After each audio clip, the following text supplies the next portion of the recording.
him, the her. Hello, music multiverse listeners. Welcome to Beyond Your Radio. This is Panelists' favorite show. And of course, if you've been with us since the beginning of the year, we're going alphabetical. Panelists' favorite band or artist and the letter. And the letter today, well, it's letter L. But what did we do a couple weeks ago? Yeah, we did K. And it was killer. But if you don't believe me, you can go back. We had Korn. We had Kiss. Or did we? We had Crichton's Kinks. Alex was keen on Kings of Leon. Are you paying attention? The Killers, Mark Knopfler, King Crimson. Oh, and that guy at number 1, he's sitting in a seat. Is he wearing the Bugle Boy jeans? I don't know. Go look it up. Today is brought to you by L. Without the letter L, where would we be? Well, there would be no lyrics. Losers. Yeah, losers. There'd be no lyrics. And well, actually, that's a lovely argument for a show, wouldn't it be? Lap steel guitar. Whoa, hang on now. That gave blues got all jacked up. And of course, they love labeling things back in the day, as now we do all the labeling. So the losers on the show tonight, speaking of that, she's a girl that wants to just have fun. Susie Q. Wonder who that's a reference to. He's our own record label guru, Jeff Crichton. Oh, man, it was too bad Ray didn't show up because he had a secret stash of unpublished Liberace records that were going to be on topic tonight. We've been told he has little feet. I have no idea what that means. Steve Scouten. I do. And Jeff Young, well, he's forsaking his pen pal writing this for the show because he usually writes letters to Cleo. Let's kick it off with Susie Q, number 5. Okay, my number 5, short and sweet. I decided to go with Linkin Park. Fine. What's that? Nothing. Shut up when I'm talking to you. I was not really into them a while back. I guess originally when they came out, was it around 2000? Is that right? Yes. I don't know why. It might have been right at 2000. Yeah. But over It time, was. I've grown to enjoy them and really got into them a couple years ago. Started to listen to their albums more in depth and I have a theory on that. and then, and I'm still getting into with the new lead singer. I have to say I'm not caught up on that yet, and I would love to hear your theory. Well, Mm. I got a feeling that'll be coming. So funny story on Linkin Park. When we were working their first album, Hybrid Theory, loved that record. So whenever a new band would come into my market, I knew what their T&E was, which wasn't usually large. So I would always take them out for a meal. And Linkin Park were humble. They said, like, no, you don't have to spend money on us. And I said, no. I said, let me do this for you. And they said, no, you know what we'd really like? And I said, no, what would you like? And they all said, let's just go through the drive-through at McDonald's. So after arguing with them, I gave in and I went through the McDonald's drive-through with Linkin Park. With Linkin Park in the car. Yeah. Which McDonald's? Yeah, which location? It's in the South Side in Pittsburgh. Okay. All right. You know what's funny is like That's awesome. I think like having heard like Limp Bizkit and stuff. I think when they first came out, I was kind of like, oh, great, another, somebody trying to follow the formula. And I think, while I appreciated the songs, I didn't realize they were just basically cream of the crop of that type of genre. Yeah. Until a little bit later. Yeah. And the last time they came to Tampa, I was like, I'll go see them next time they come. And of course, there's not going to be a next time. I mean, there will be, but just not with Chester. Yeah. So on that note, let's go to your number 5, Jeff Young. I mean, I might as well just stick Linkin Park because they're in my top. They're in my 5. But I'll say Linkin Park. And let me see. I think I had some trivia. What's your theory, though? That was your theory? Well, my theory was just explain it. You can look it up. Was it Lincoln theory? I just picked them because they were so influential and their songs are going to carry on. And they've got, the rebirth with, Emily Armstrong from Dead Sarah. I think she's really good. I think that they can still perform the older stuff with her, just like Van Halen did with Sammy Hagar and David Lee Roth. They still sounded good, even though it wasn't the same. So I just have a real appreciation for the band. Okay. Steve Scouten. Good evening, Mark. Good evening. Had this band kept their original name, I would have brought them up in the P's because their original name was Popular Front. They started in 1991, about an hour and 42 minutes from where I'm sitting. In 1991, they debuted an album that was one of the best-selling independent albums in Canadian history, Shakespeare My Butt. It is one of the greatest Canadian albums ever. Songs like Rosie and Gray, Eternal Fatalist. My band is Lowest of the Low. Um, they, they broke up, they got back together. They still perform today. They have a strong, strong cult following. I know the four people in the boxes on my screen right now are very knowledgeable about Lowest of the Low because they are one of those bands that's, Buffalo is kind of their adopted American hometown. Mhm. Ronnie Hawkins loves the Town Ballroom. It's one of Yeah. his favorite places to play. They're a party band. They're fun to watch. Seen them a number of times. And for me, well, there's a lot of Hells that'll be in my honorable mentions that sold a hell of a lot more albums than Lowest of the Low. They are my number 5. Yeah. Nice. Yeah. Good, good. Salesman, Cheats, and Liars. Come on. I mean, I don't think I've Great, seen them great. more than twice, but that probably was in a span of 3 years. I mean, this was like a long time ago. And Yeah, they're just so good. Yeah, Bleed a Little While Tonight. It's another one of their, in live songs that everybody's singing along to. Yeah, they're fun and that album has stood through. I mean, it gets played a lot over the summer. So, great yep. pick. Great pick. Thank you. Jeff Crichton, let's kick it off for your number 5. My number 5 is one of the originators, one of the dominators,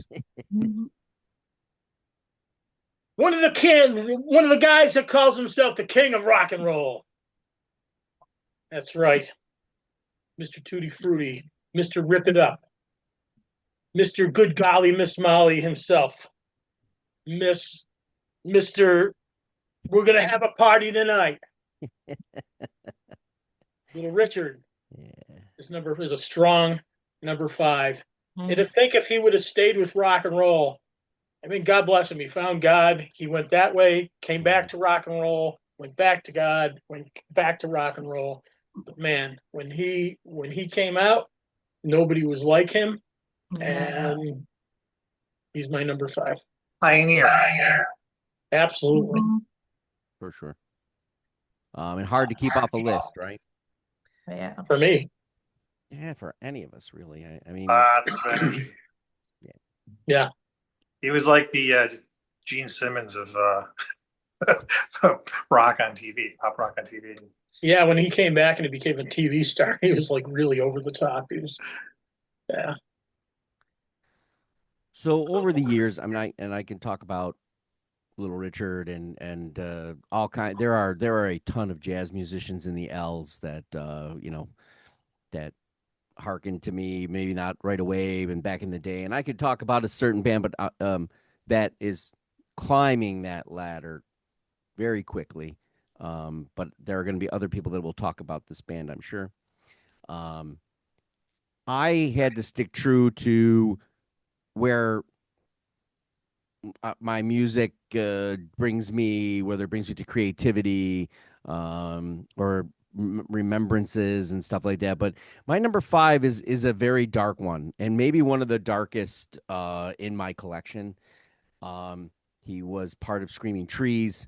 That'd be Mark Lanigan, and I don't remember any happy songs, but Yeah. but dark personality, but magical records that spoke in that terminology, and they weren't cliche by any means.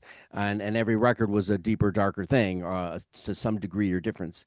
There's not too many people like him today that follow that path. It's not probably the greatest path to follow, but Screaming Trees were huge at one point in their niche, in their area. I mean, obviously not a worldwide explosion, but in the United States, a big following. And it's sort of was that grunge and post grunge avenue that it led to it, but Lanigan survived it afterwards, and he could do folk country kind of balladeering that was a little bit maybe liken him to the Man in Black, but the Man in Brown maybe to some degree. But check him out. I know that's not a lot of people that are going to go, "What are you doing? Look at all these people you could mention." Yeah, I do listen to them and those big people, the big names and everything. But this one I always come back to because that's just where I gravitate to in some cases, in most cases. But so Mark Lanigan at number five. Back to Sue for number four. Well, my number four, I was actually going back and forth between four and five. I also went with the lowest of the low. So I don't know what else I can say about it other than I love their sound. And I'm assuming What's their that best karaoke song? the best car their best karaoke sound. I don't know. They going after you? Wow. I don't know. I've never sang them for karaoke. I Yeah. just know that, you know, Mark, most like you, Guess I had you pegged wrong. introduced me. I've only sang two songs in karaoke, and they weren't one of them. So, Ronnie Hawkins solo records are good too. They sure are. Fantastic. They sure are. And Chrome but is very Chrome is rural, really good. very rural. He takes it right from a city, a town, a bridge, anywhere. And obviously we don't live where he lives, so you gotta step outside that. But all right, Jeff Young. I'm gonna stay in the flow of traffic, and I'll just go ahead with Little Richard. All right. And I have a little bit of trivia to share. So his, I guess you would say his signature bouncing strut was due to his right leg being 3 inches shorter than his other leg. Oh. He was dismissed from his church choir as a teenager because he kept on insisting on changing the key and singing far louder than the rest of the group. And Go figure. one of his band members in his touring band before his solo career was Jimi Hendrix. Yep. And his whole life he wanted to be successful so that he could afford a Cadillac, because in his town the only way anyone ever got to ride in a Cadillac was in the Cadillac hearse from the local funeral home. wow. And he actually not only enrolled in Bible college but turned to preaching, and he actually would officiate some celebrity weddings, and he officiated the wedding of Bruce Willis and Demi Moore in Las Vegas. Ah. But the guy was just total energy, total rock and roll. Just couldn't sit still at a piano, and That's why he never sat. He owned the stage. He was the first real front man, aside from maybe Elvis. But I mean, this guy was just he had charisma, and he was a show. And he wrote his own songs. Yeah. Oh, There you go. And in that time and era, that was that's not why the case. he really should be the king. The king. Steve? So my number four will come as no surprise to the guy on the beach. I just saw them Saturday night.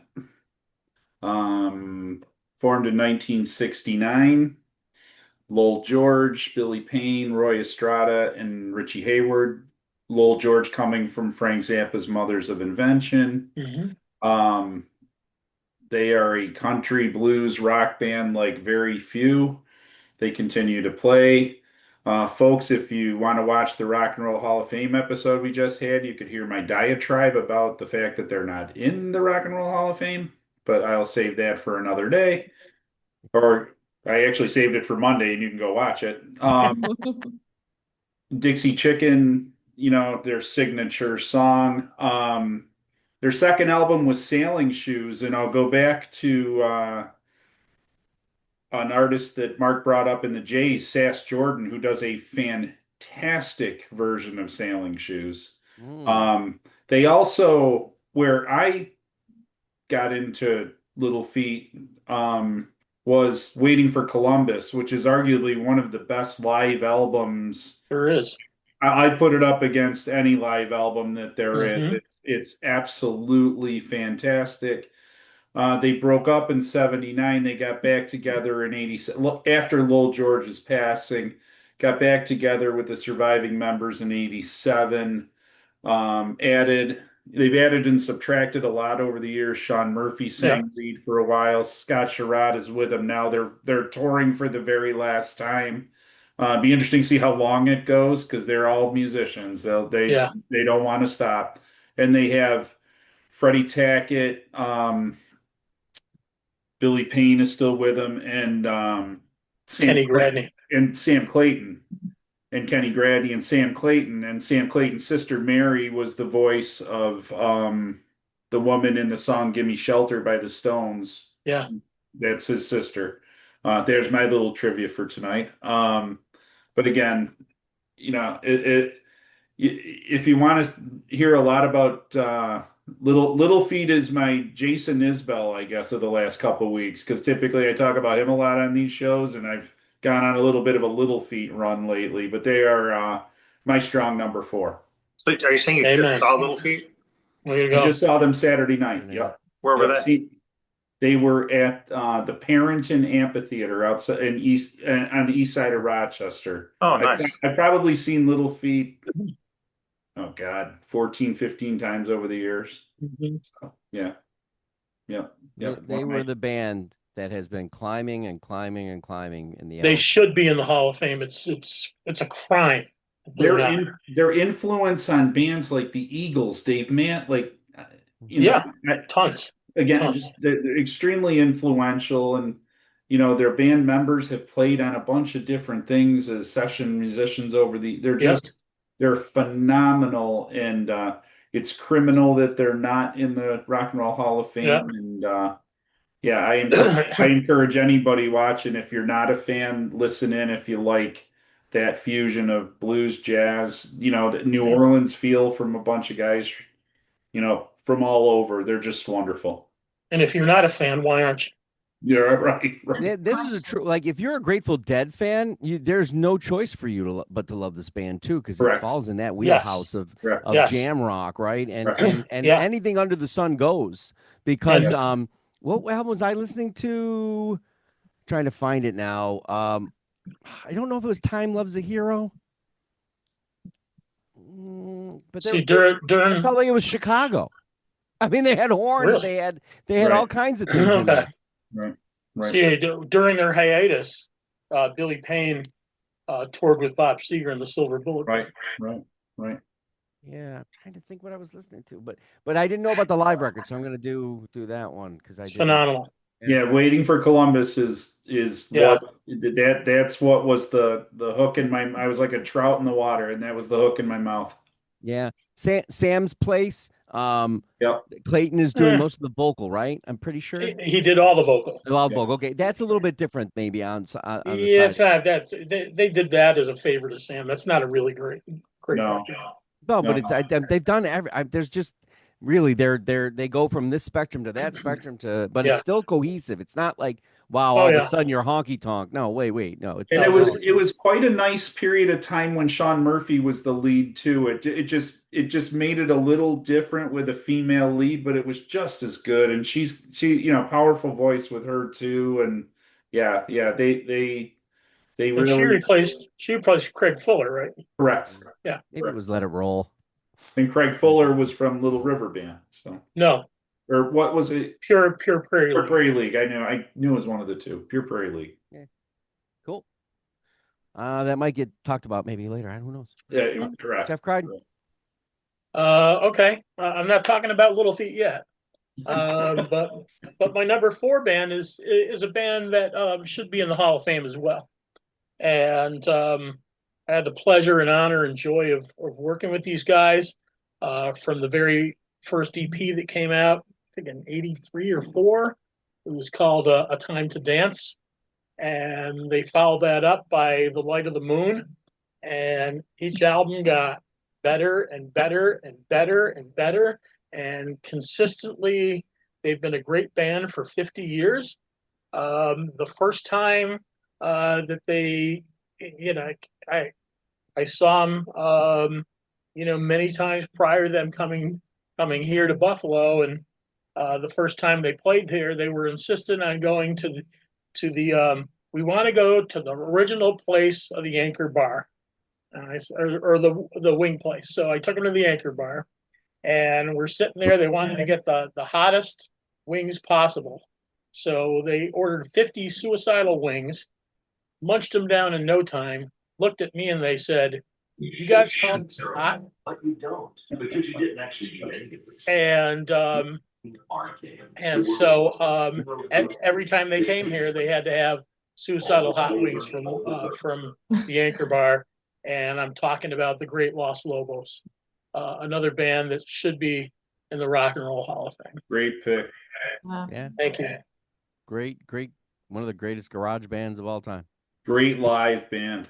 Yeah, sure are. You think about where they came from and that playmanship and now where it is, right? Well, you know what? They're kind of like, I put them in the same bag as the band. That's Yeah. a pretty good. Yeah, that's a great analogy. Yeah. I mean, Mhm. I know that the Grateful Dude had seen them in somebody's garage back in the day. Los Lobos? Yeah. Okay. Yeah. Crazy, right? All right. My number 4. So I had this. I'm having discoveries of, from the past and stuff, but I'll leave the one. I have 3 honorable mentions, but another person who's it kind of goes in a 2. He's 3-faceted. He's a producer, but he's also a solo artist, but he's also a person who can manifest music with other personnel and people, and he's done it with all kinds of different individuals, even a band from Northern Africa. And that is the great Daniel Lanois. Mm-hmm. And when he hears something and it's unusual for the first time, and this is the band Tinarwin, which he out of basically the desert. He just heard that and he had to have them, and he had to play, and he had to produce a record, and he had to play on it, and he's done things with Brian Eno in ambient. But if you get a chance, Daniel Lanois' solo recordings are gems. They are hard gems. He has his songs get covered without them really being realized that they're his covers. When Dave Matthews, Tea Party, and other artists, and he is my number 4 because it requires you to listen a little bit deeper than the standard. He's not going to produce a pop record. Oh, wait a minute. No, that's not true. He's done that for Peter Gabriel and others. He's one of the best producers. His fingerprints are not on Robbie Robertson's Storyville, but he gave the studio to them to do the record. But he's also done all kinds of other records for a multitude of people. One of these days we will do the album wars of Daniel Lanois producing. That should be interesting. But he just knows you need a Mano Kachi on this. You need this guy on this. You need And that's what I love. Yeah, go ahead, Jeff. Why can't I think? You talking about the song "The Maker"? Yeah, The Maker. Sorry. Yes, very good. Thank you. That from his first solo album. Yeah. We actually worked that record. You worked that record? Wow. Yep. And of course, that record probably fell on most deaf ears. To be honest with you, it probably Of didn't course. sell Yeah. anything. But this is the story of the music world, right? This isn't the story of the music industry and what people love and popular. When you find this, you'll be like, "How did I?" The Maker is a gorgeous song. It's ridiculous. So, and if you haven't heard Dave Matthews cover it with his, it was the show with the other guitarist he plays with. Wow, I'm terrible with names today. Tim Reynolds. Yeah, with Tim Reynolds, it's fantastic, and It is really good. He's my number 4. Sue, Good choice. This is 3, right? yeah, did I say number 4? Number 3. Wow, Oh, no, I don't know. I should be taking drugs. So for number 3, I will represent for Deb tonight too, and I just went with Led Zeppelin.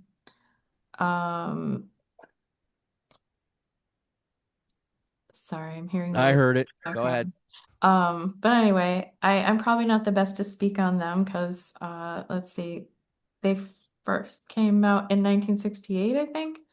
Yep. And this video popped up the other night of one of their first appearances, and boy, they were like skinny, very skinny. But anyway, I Probably couldn't afford to eat. don't think I really started hearing them until I was in probably my tweens, early teens, and yeah, they have to be on the L list, I think, obviously. And then, of course, from Led Zeppelin came Robert Plant, and he's one of my favorite solo artists. So, All right. Yeah, for me, that was like a band that when I first, I mean, because I was a little late to it because I was younger. Typically, like most people probably my age, first one I picked up was Led Zeppelin 4. But then the minute you listen, you're like, okay, I guess I got to listen to the entire catalog now. So every week it's go back to the Cabbages at the Lockport Mall and get another one. Cassette. Oh yeah. I always thought, in honor of the letter L, if we drop the letter L, and I wonder if anyone out there is actually named Ed Zeppelin, because that would be an awesome name. Oh, that would be. So is that what's your number 3 there, Mr. Young? Let's see here. So I'm gonna go with. I'm gonna go with Live. Going with Live. Mental Jewelry, Throwing Copper, which is a staple in the 90s. Secret Samadhi. What's the most weird thing I remembered after I read it again, like an hour ago, was after Kowalczyk left the band and they hired, I forget the guy's name, Chris Simmons. I don't know, Chris something. They, came out with an album called The Turn. And then, so their new singer, Chris, had months in advance said, hey, I got a family reunion. And they're like, oh, we got nothing on the schedule. Then something big came up that would pay a lot of money. But he's like, no, I'm going to my family reunion. So while he was off at his family reunion, they fired him, got Ed Kowalczyk back, and they didn't address the fact that they didn't thank him for anything. They didn't address him. They took the Turn off every streaming platform. I don't even know if it's around today. They just basically tried to erase him completely from history, and it just seems so bizarre that they would do that. And I guess what comes around goes around, because now Ed kind of took control of the band and he kind of owns it now and is touring it with Live just by himself. But it's just such a weird, so much turmoil for a band that was so good and could have been so much better if they could just stuck or could have just gotten along, for God's sake, But those 3 albums right there, I mean, they got more than 3 albums, but those 3 in particular, just fantastic. Yeah. Steve? So a few shows ago, we talked about Billy Joel, the Piano Man. This guy was the original Piano Man. He brought piano to the forefront. He's a rock and roll pioneer. He's the killer. Whole lot of shaking going on, great balls of fire. My number three is Jerry Lee Lewis. Not much more needs to be said. Obvious rock and roll Hall of Famer. Child of Louisiana. Signed with Sun Records in the mid 50s, and he was just a presence with the piano. I won't get into the controversy of Jerry Lee Lewis. I'll just say, his influence on music was enormous. And Top Gun. Yeah. Yeah, yes. He made a bunch of great country records after he left rock and roll, but have you heard his the last album he did with Rick Rubin? No. It's a must listen. Is it? Yeah. Kind of falls into the same, status of elder statesmen and stuff. And I had just reviewed obviously Peter Frampton's latest, and I was expecting That's a good record. I was expecting to say he should probably eat some humble pie. No, No, it's he a good is record. he's as great as he is, and he still is. It is a great record, really good record. And- His son did a wonderful job putting that together, and all the artists that came on were worthy. They didn't upstage. They didn't. It was really good. It's good. There were two surprises on that record when he did those two songs with Bill Evans. I thought, Yeah, like, that's my favorite. Those are my favorites on I there. thought, like, what the heck's he doing songs with Bill Evans? Yeah. But that was like you never thought that would. No. Put those two together, right? Love the Tom Petty too connection with Ben Montench. Yeah. But yeah, that's kind of where when those albums come out from those people later on, I'm like, be the elder statesman. Don't try to pull off today. Pull off whatever's in your heart and just do it. And this is what I feel. So I'm going to check that out because it was Rick Rubin. I mean, I didn't even know it was Rubin that did it, to be honest with you. Yeah. Yep. Yeah. Cool. All right. Jeff, you're three.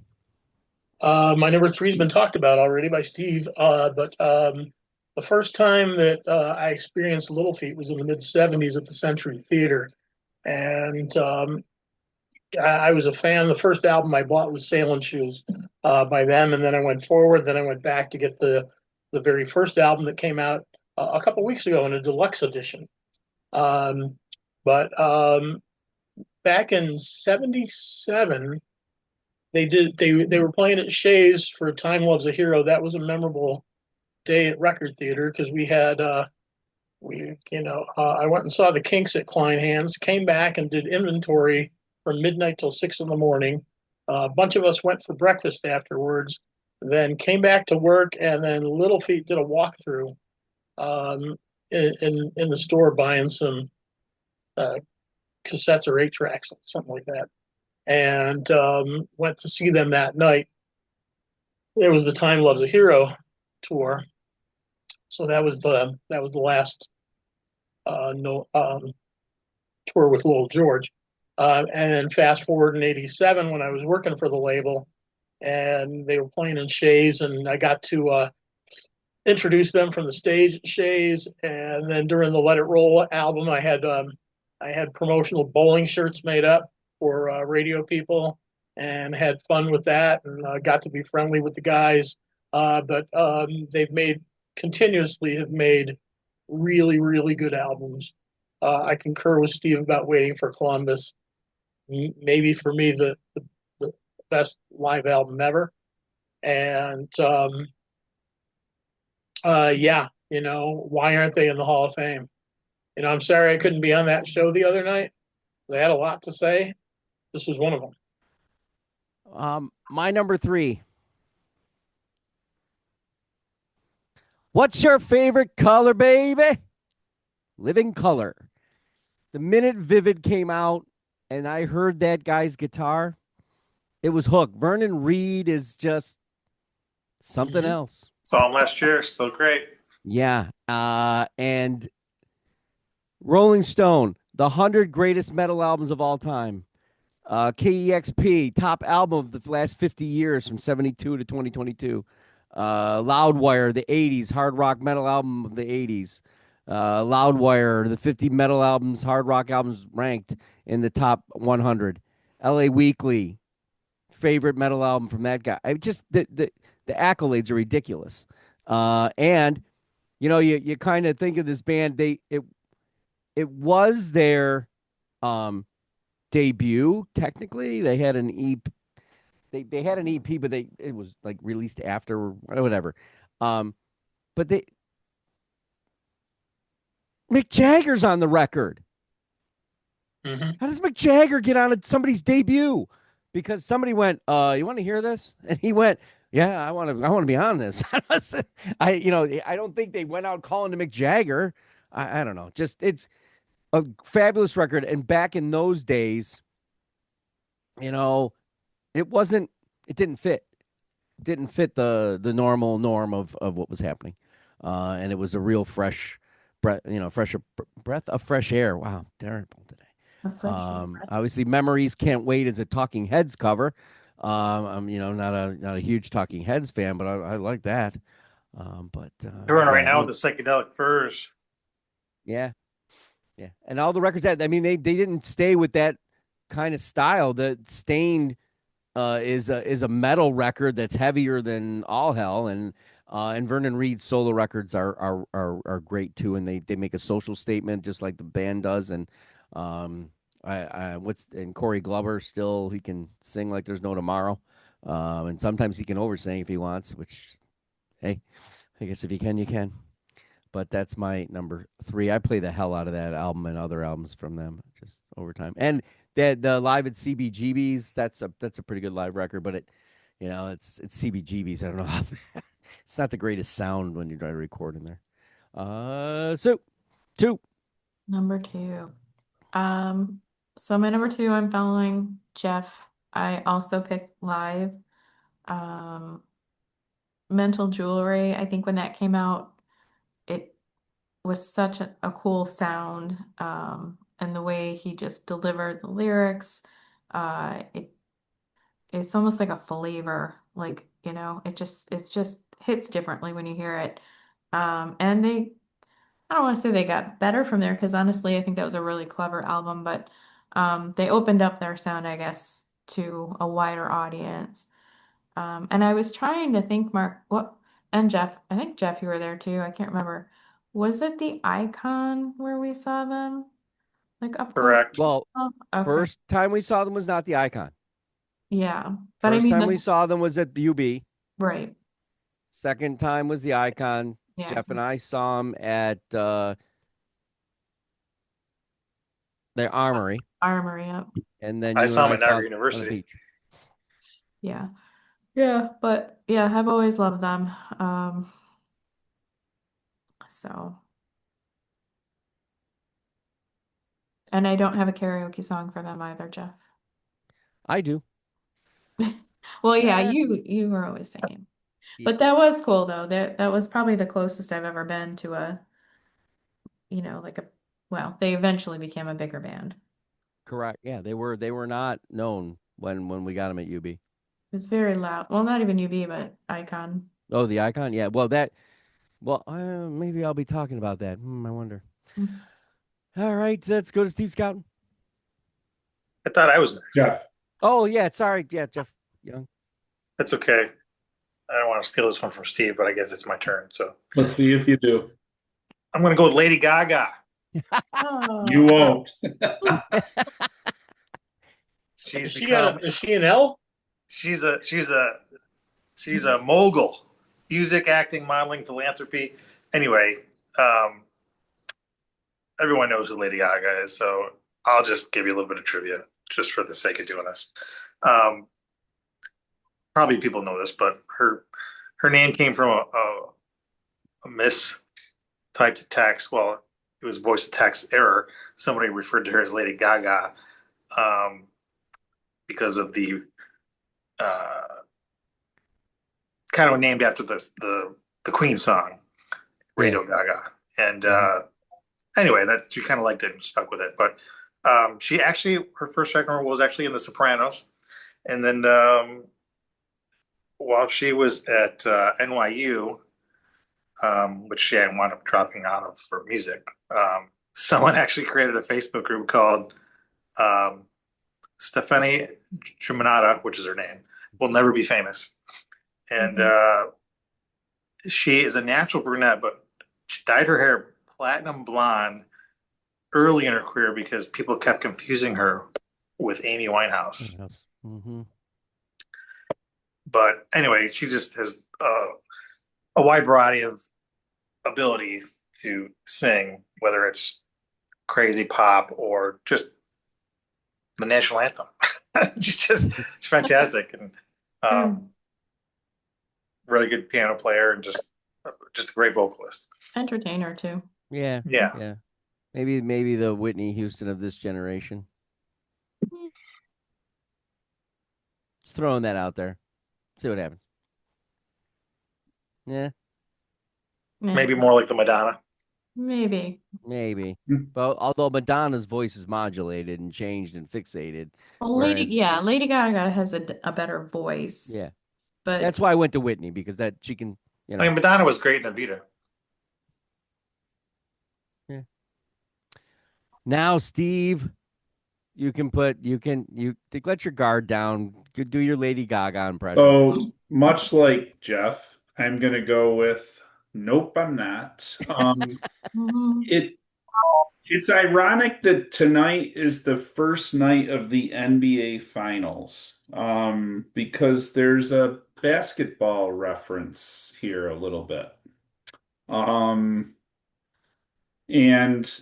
you can think of the great coaches of all times.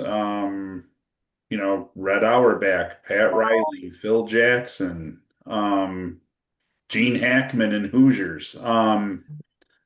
But a lot of people don't know about the high school basketball coach in the 1960s in Jacksonville, Florida at Robert E. Lee High School. And why would anybody know the high school basketball coach at Robert E. Lee High School? Because his name is Leonard Skinner. And he is kind of the namesake of my number 2 band, Leonard Skinner.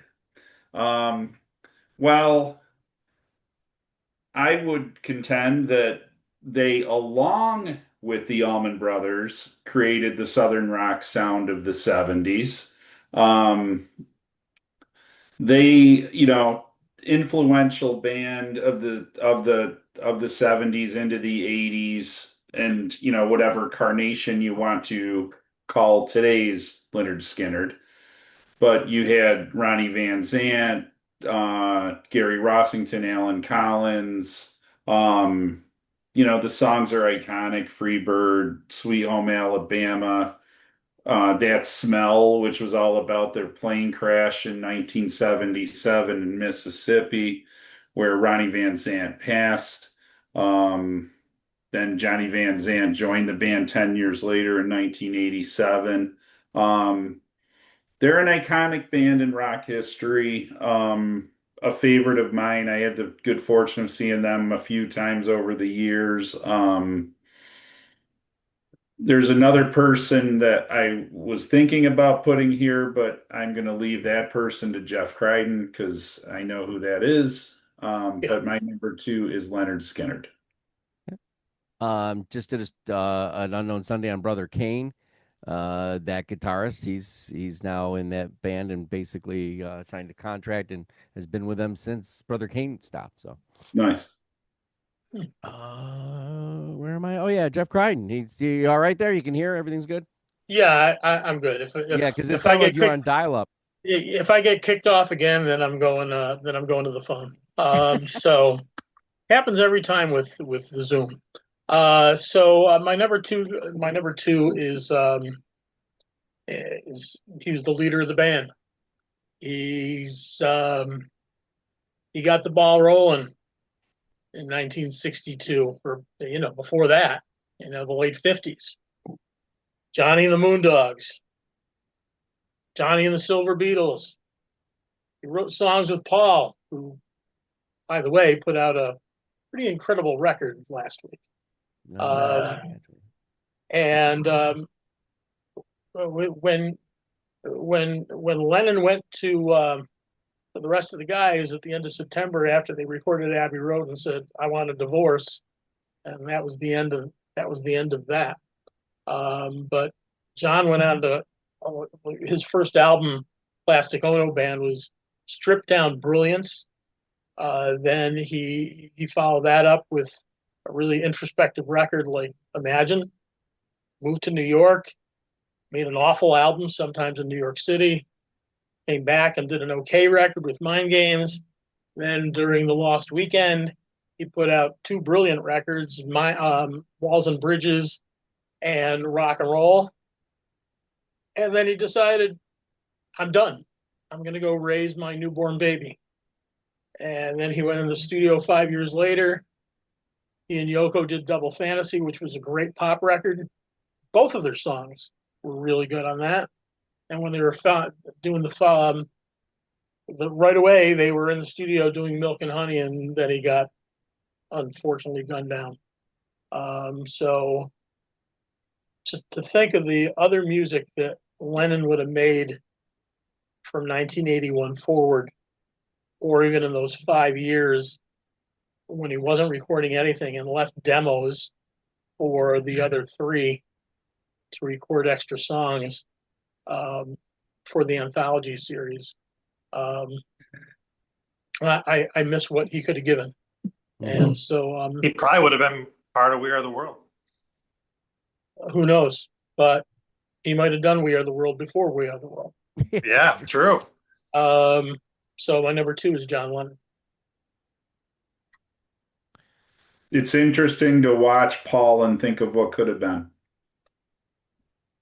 What if the two of them got?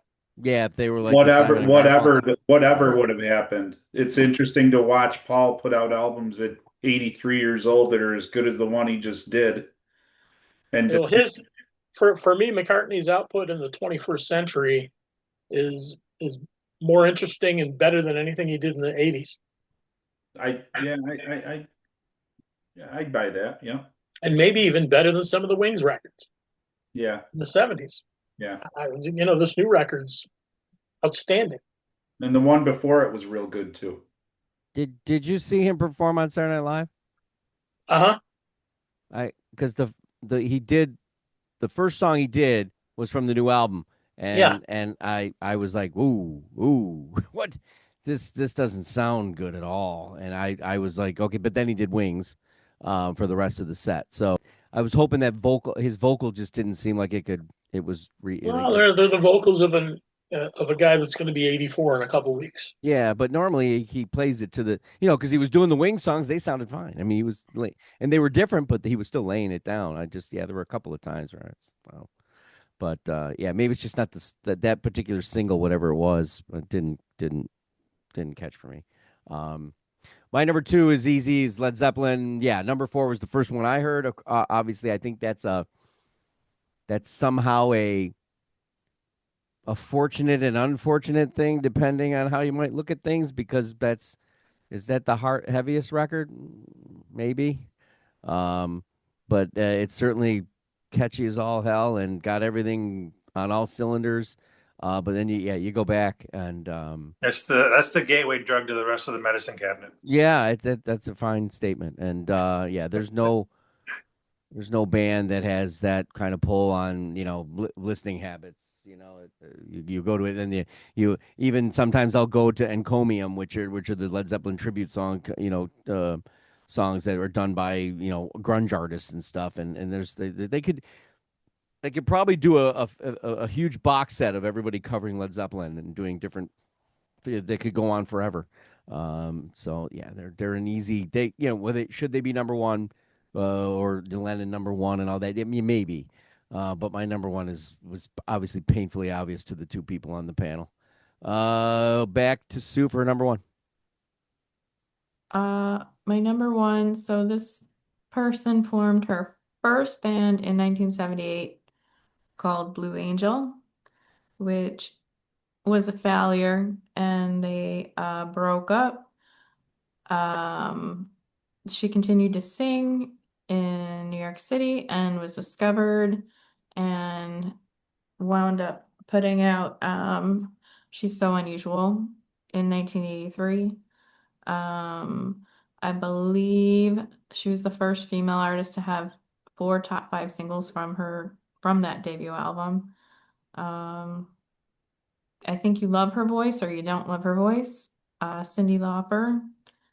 And for me, it being in the 90s, being a girl at the time, she was all over the place and maybe not as influential. Well, maybe she was influential in a way that Madonna was not. I think she just encouraged you to be yourself. She was And 80s to the max she was, yeah. and part of the Goonies. And she wound up being on what was that Trump show? The Apprentice. The Apprentice. Yeah. Celebrity Apprentice. So so yeah, Cyndi Lauper, I've always liked her. I mean, I don't know. I don't know how you'd even describe her voice. It just works though, and it worked in the 80s and she's done some more serious stuff than the beboppy stuff and I enjoy it. So she's getting my number one. Paul Schaefer at one point in some article or documentary stated that was one of the voices that he just gravitated to, loved it. Even the serious side of it, the playful side of it. He thought she could sing just about anything. He had her with Annie Lennox and Stevie Nicks, and in that realm of people that could do a wide range of things. Yeah, hell of a performer. Good number one. Jeff Young. Just gonna go with Led Zeppelin. Who drummer Keith Moon once said that this band would go down as a Led Zeppelin. They dropped from the sky, but they originally were LEAD, Led Zeppelin, but they dropped the A so that Americans wouldn't mispronounce it as Lead Zeppelin. Smart move. I thought it was funny that their manager, Peter Grant, had artistic control in a massive contract with Atlantic Records based entirely on a gentleman's handshake. Yes. And no formal legal contract existed between Grant and the group. That's amazing. Did a handshake deal with the great Ahmet Erdogan at Atlantic, and that's how Zeppelin was signed. The Rain song was written because George Harrison complained to Bonham that Zeppelin never wrote any ballads. So in response, Page intentionally used the opening chords of Harrison's Something as a subtle nod for the track's intro.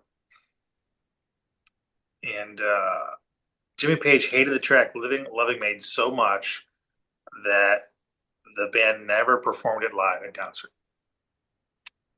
And I thought it was interesting that they kind of revolutionized rock travel by leasing the massive private Boeing 720 passenger jet, nicknamed the Starship, which of course featured a built-in bar, a TV system, and a private bedroom. Wow. But yeah, just giving you some trivia because, such a well-known, iconic legend influence. They were following in the footsteps of Bessie Smith, who decided that, obviously couldn't afford an airplane, so she had her own train. I never got to see Led Zeppelin, but I did get to see that Page and Plant when they were in Buffalo, and they played with the Buffalo Philharmonic for a bunch of songs. And they played all of Led Zeppelin tunes, which was fantastic for me because I never got the opportunity to see Led Zeppelin. But yeah, pretty awesome. Is that No Quarter, right? No Quarter tour? Mm-hmm. Yeah, we were probably all there. Right? Okay, Steve, number one.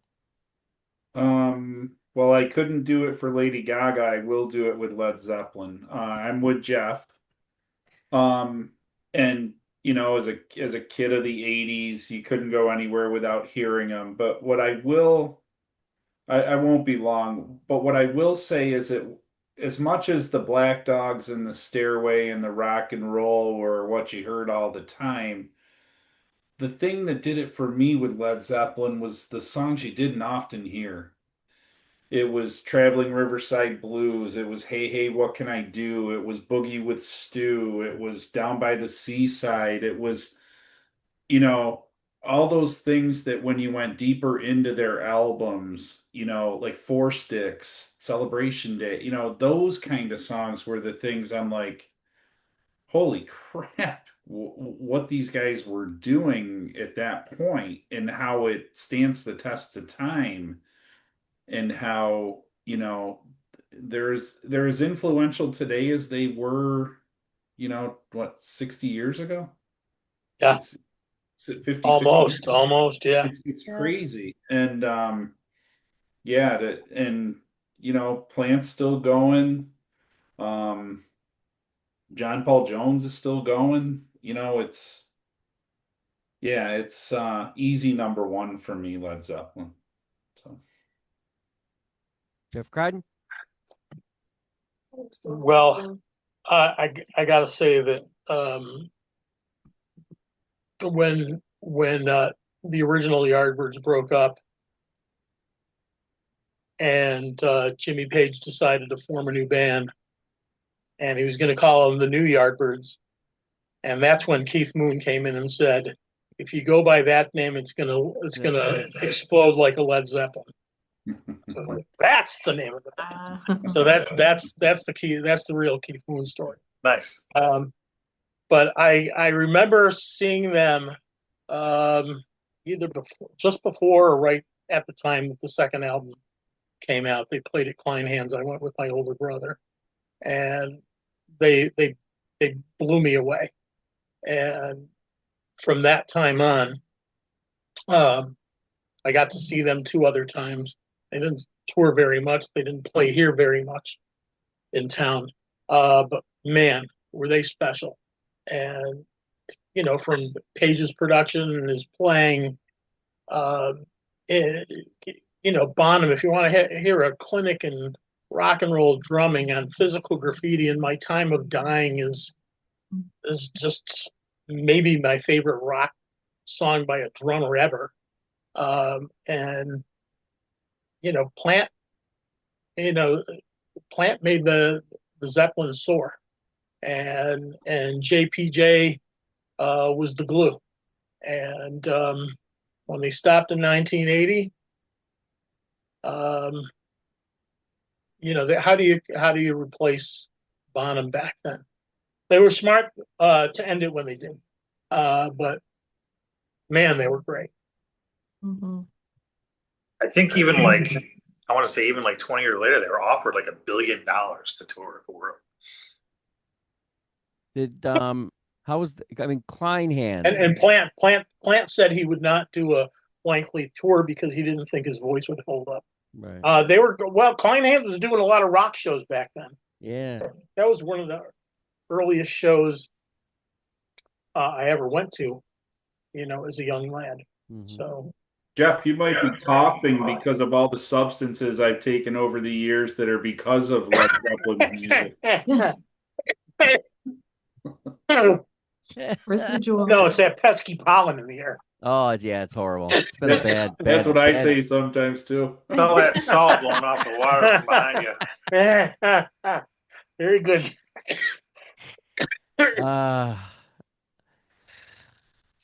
My number one. I'm at the University of Buffalo. One of the people I know is influential in getting bands in the place, and we had a conversation, and this was the conversation started with the idea of they had the Spring Fest always, and so they said what bands would you get and stuff like that, and of course my feed was the Tragically Hip, but that's a story for another day.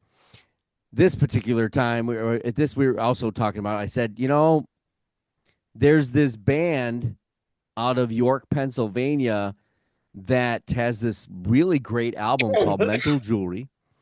I said it sounds like REM, a little bit harder than REM. So Susie and I go, Scotty Allen goes, and after I met up with the person afterwards and we saw the show, it was not REM. It was way heavier than REM, and not like then when they came to play, they came to play and they elevated everything to a heavier alternative section, and it was kind of stunning. And I just remember them saying, when they had to choose their name, they just said, they thought they were pretty good live. And I will say to this day, I have seen them in a gym at University of Buffalo. I've seen them at the Icon, which is a small garage door, basically. You open it up, and that's all it is. And the Armory, and then on an Oceanside. And each and every time, they sounded miraculous. And they deserve the name they have. And they didn't have a light show of any extraordinary, no gimmicks or anything of that nature. And we took my sister to the Armory, the one, and he did the TBD, and he was not on stage, and he was hanging from the balcony, kind of egging the song on, and it's just Ed. Ed is a different kind of frontman. He's got the lyrical compositions are very Buddhist, political, apolitical, satirical, and Waitress is actually written because of an event that happened in Buffalo, and I still believe Throwing Copper is one of the greatest albums of the grunge era and the most overlooked. And I will live and die by that sword. And Lightning Crashes is the song that made them jump to the status that they were. But already in my mind, Mental Jewelry and when we went to see them at the Icon, I believe Throwing Copper was not out yet, and we saw them, and he comes out. His head is shaved. He's a Buddhist. And I think we were all just sitting there. What is going on? What just happened? But the total shock. The show was magnificent. The performance, the lyrics, the everything, and it just went on from there. And it went to Secret Samadhi, and it went on and on and on for a few years. But I do not understand the problems the band has. I don't know why they have them. If Ed Kowalczyk is a sadomasochistic idiot. His bandmates, they're all from the same town. I don't understand why they can't get along. It's ridiculous to me, and it's sad. They've known together since kindergarten. Yeah, I just don't understand the inlay and the fighting and bullshit. But I wished it would continue because I would go. It's one of those bands I could always count on because I lyrically wanted to figure out and Voodoo Lady, just a classy hooker playing the field. Oh, come on. The lyrics. It's one of my favorite bands of all time. That's my number one. Honorable mentions. Oh, wait, you know what? Ray sent me his. Didn't he? Come on, Mark. Hello, McFly. You have to do it in his voice. Yes, I'll have to. I know you're going to be surprised at this one, but it's Lady Gaga. Maybe she has a great library of songs, and they're mostly all great, deservedly so, at number 5. So that kind of surprises everybody. Gordon Lightfoot is his number 4. Always among the discussions of all time, Canadian greats, and deservedly so. Wasn't he with Clint Eastwood in the movie? No. Oh, never mind. Loggins and Messina. You likely only know the hits, but after listening to their catalog, their harmonies rival some of the best of the times. His number 2, Led Zeppelin. Greatest without question, and I'm sure enough accolades have been tossed around. They have been 97 rocked to death for the past 55 years, and it keeps them from the top spot. And who gets that top spot for him? It's Leonard Skinner. Southern rock royalty and greatness. I'm leaning towards Leonard Skinner before Zeppelin. Skinner's sound grabs you, and the Southern rock sound is where I will gravitate before most genres. All right. Honorable mentions. Sue. I think everybody's been mentioned. Katie Lang almost made my list, but Yes. Mhm. Yes. nope. Good choice. Steve? Or no, Jeff Young, sorry. Keep doing that. I don't know why. There's a bunch, but I don't know. They just didn't make the list. I'm good. You're good. All right. Moving on. Steve. I have a few. Go ahead. Loverboy, Whoa. Canada. speaking of Canada. Yeah. You're good. Blame We Canada. I mistakenly talked about Little River Band, but Little River Band was a big yacht rock band. I saw them last year, or the year before, and they were not so good. The Lumineers, Mm-hmm. who are fantastic in concert. Another band I really like, Lake Street Dive. Oh, yeah. Yep. Yeah, yep, very good. Their lead singer is phenomenal. And the last one I'll bring up, because I always want to throw a blues guy in there, is Johnny Lang, Yeah. who Yeah. I like a lot. But everybody else has been mentioned, so until now, when Jeff does his 5,000, Yeah, but and Crying, I'm not gonna have Little Milton on there. nice. All the littles. Not all the littles. I've got the '60s band Love, who put out some great records. People might know Little Red Book, but they were a really great band in the late '60s. The great Nick Lowe. How can you not leave him out? The even greater Katie Lang, who I had the pleasure of working with. Sonny Landreth, who's always really good too. I have the Killer in there as well, Jerry Lee Lewis. I also have Loggins and Messina. I also have the great Annie Lennox. Hmm. That's a good Post one. Post Eurythmics put out some great records. Yeah.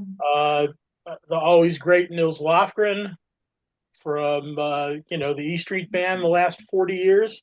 But he's put out great solo records. He's played with Crazy Horse and with Neil. Yep. And he had his own band called Grin.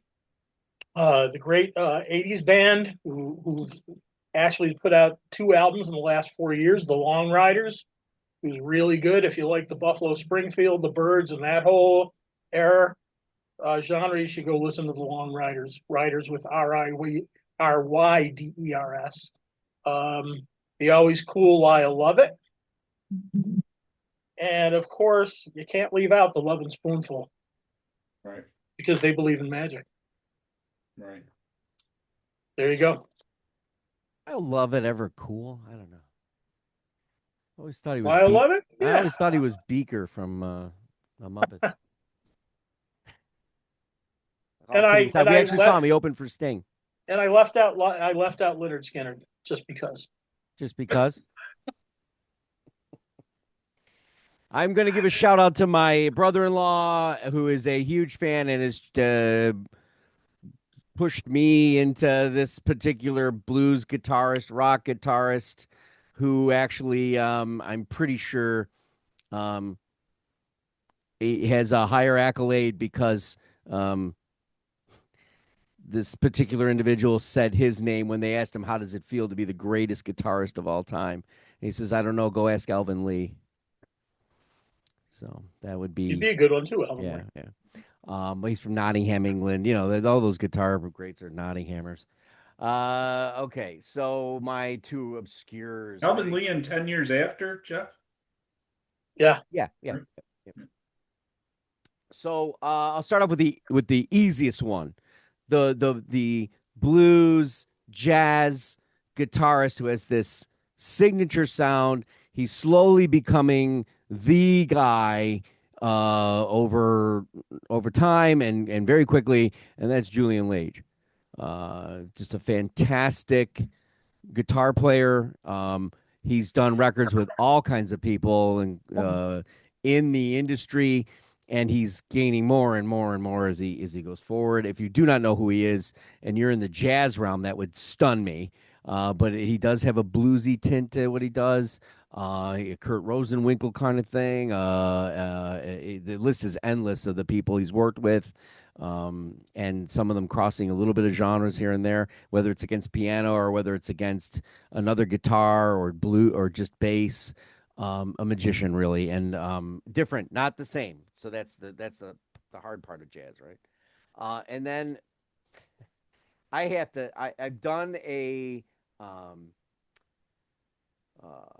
unknown Sunday on this band, and I would hearken you to go there because I still think it was one of those missed kind of things.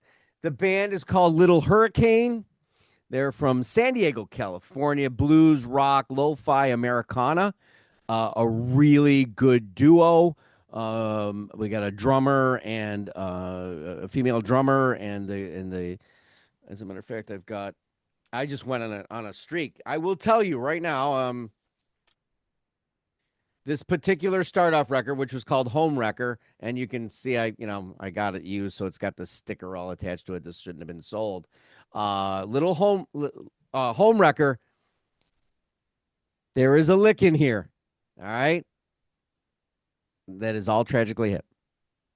You will, when you hear it, you're like, wow. And then they suck you in. They have this deep, bluesy drumming, dark, but they pick it up and it's always going. And then you can go to Love Luck. And what do I got here? Same Sun, Same Moon, Gold Fever. But apparently the band is apparently no more, or maybe they're in a hiatus or there's a problem. Somebody on the Unknown Sunday had written down that it was a shame that that's going on. But it's an advertisement on Craigslist to get the two of them together, and just one of my favorite discoveries of unknowns, and so I'll leave you with that as honorable mention. The only one I'll mention, since I didn't mention, was, and again, it doesn't belong on the top 5, but just Lynch Mob with George Lynch, and had a couple really good records. They're actually coming here to St. Pete again. They're touring with Don Dokken. So they're going to play Dokken. And George Lynch is going to play with Dokken and Lynch Mob together at the same show. Yeah. And on that Little Hurricane note, CC Spina is doing her own solo work with it and putting herself into another band. And I think I did a review. I can't remember the name of it, but it was a totally different kind of thing. It didn't have that Americana side to it. I will thank the panelists for doing the L's. Obviously, we're going to be back doing in 2 weeks the M's. And in actuality, what a difficult thing that will be, because there are 472,000 M's. And so we might be doing a part 1 and part 2. Maybe I give everybody 10. You start with your 10, 9, 8, 7, 6, and then the following week we'll do 5, 4, 3, 2, 1. Just because it could be a little long, and that's what we'd have to leave on the cutting floor, right? Oh my God, could you imagine? Anyway, we're on the web at beyondyourradio.com, Facebook, Twitter, Instagram, TikTok, YouTube. What'd you say, Jeff? Something you could do is you could make it like it's more like everyone gets to pick 5, but you can't repeat once someone said something, because there's clearly enough M's to pick from. So true. So what do you got? Coaster? What? No, it's a life preserver for Jeff. I think he fell in the ocean.